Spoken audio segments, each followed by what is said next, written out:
Hello, everyone. In every situation, trust Nigerians to always have something that they will use. Sometimes it's dark humor. And right now, the conversation on social media is that since Mr. Bola Ahmed Tinubu likes renaming things after himself, that what we should have is the cemetery at Yelwata being renamed after him to Bola Ahmed Tinubu Cemetery at Yelwata. I mean, people have been killed under his watch. He hasn't really particularly shown care, empathy, or sympathy for the people whose loved ones have been killed. He hasn't shown action in going against the killers of our fellow citizens of the Federal Republic of Nigeria. What he has done more of is to say that, oh, communities should live peacefully together.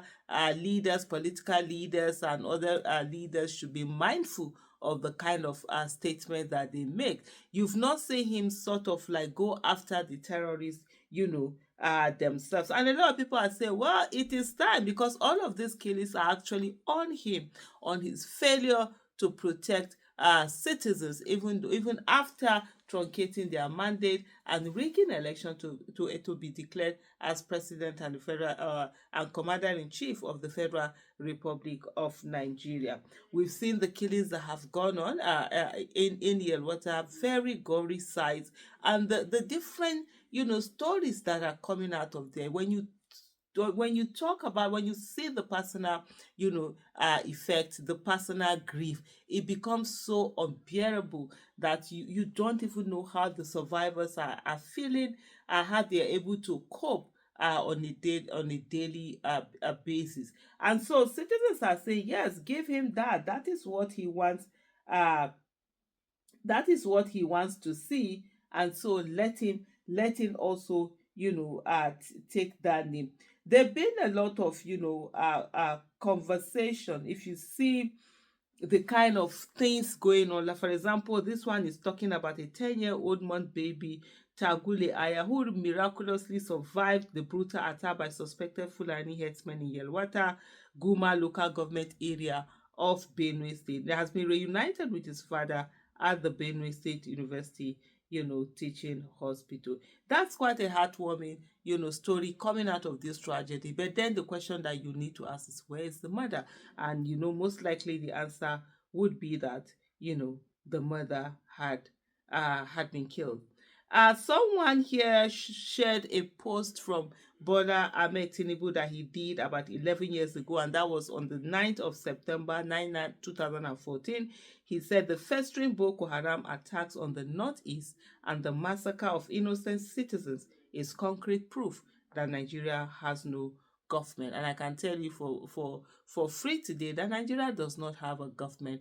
You only have people who have hijacked the system and are staying there to for their own interests. Some of the pictures, are coming out. It's really so sad. And if you see the videos, they're so gory, and in the way that fellow citizens have been attacked in this manner.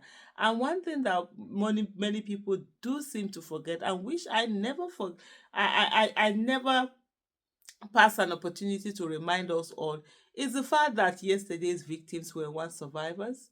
Today's victims were yesterday's survivors, and tomorrow's victims would be today's survivors. The question I always ask is, who is next?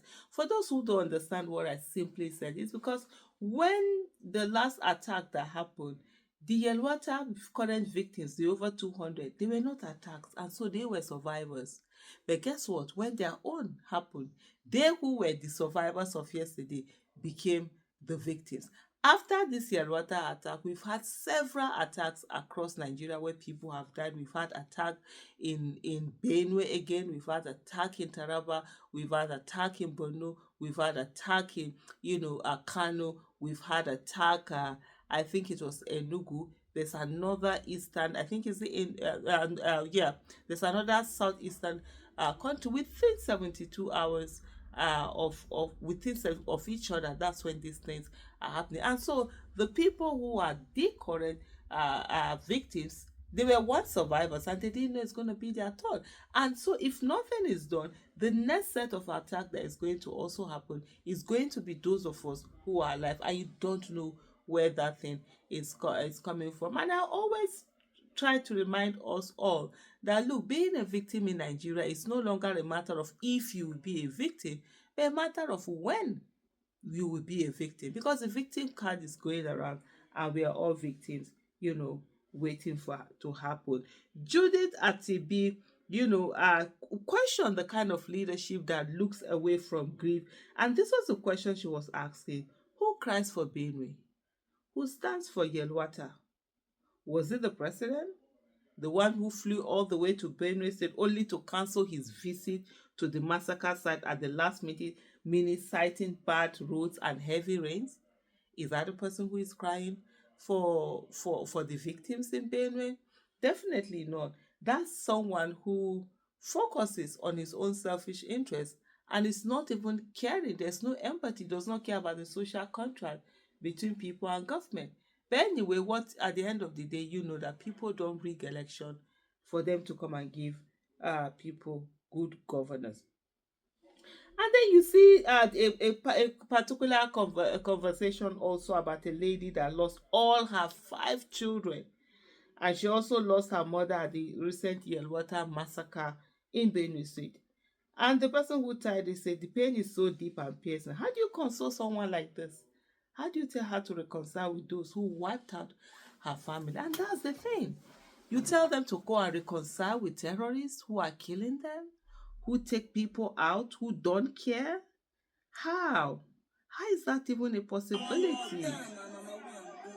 It's really sad. I also saw, the story of another lady who her mother, her sisters had all been killed, and the only reason why she wasn't killed is the fact that she didn't sleep at home. She wasn't at home that very day. And then of course there's another story of a gentleman, a graduate, I think maybe somehow like a recent graduate who had just gone home to go and check his crops and decided to sleep at home in his village, and that was the end of it.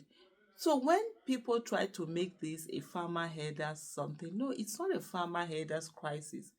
These are terrorists that are wiping out our citizens. And it's high time that Nigeria, stands up to its responsibility. But in the meantime, for Mr. Bola Ahmed Tinubu, he needs to have this cemetery named after him for it to be a reminder of how much he has failed the people, that he rigged the election to get himself declared as president and the commander-in-chief. That people are dying under his watch and he's doing nothing about it. And the same way he tweeted about 11 years ago that with the killings that are going on, that there's no government in Nigeria.